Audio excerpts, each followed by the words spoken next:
Okay, had to change the clutch masters on the Volkswagen. That's the cylinder pulled apart. There's quite a bit of a problem here. There's two little clips. If you watch YouTube videos, there's clips going around it. The tools you need at the end, I broke it off once I got it out. To get these clips open, you need it. I tried to make this tool. Don't bother with this. That didn't work because you actually have to let go and pull at the same time.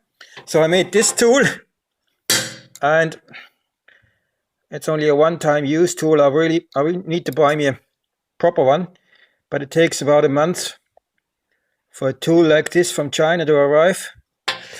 So you need this, and you need a rubber band. This is cut. You need a proper one because what you got to do is here. These clips, they're in the pedal.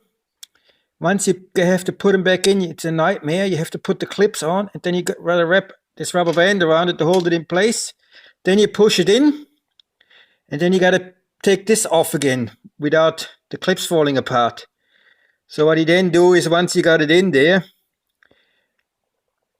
you cut this and start pulling it out while you move this backwards and forward without having the clips falling out. And then once you get it out, you push it all the way in, you hear the click. Then you're done there. And then here I'm going to save this. This is basically the clutch switch, and it goes on the side. It goes in here. And this is magnetic.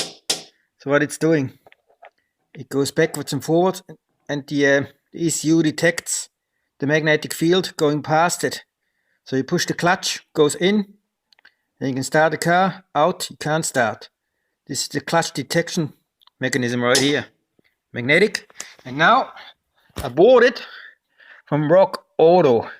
Now mine's a diesel, but a 6-speed is a 6-speed, and I've seen the other pictures. And this Wagner one, it only cost peanuts. 36 was the thing, and 27 shipping to New Zealand. And I ordered it 27th of March, and it came yesterday.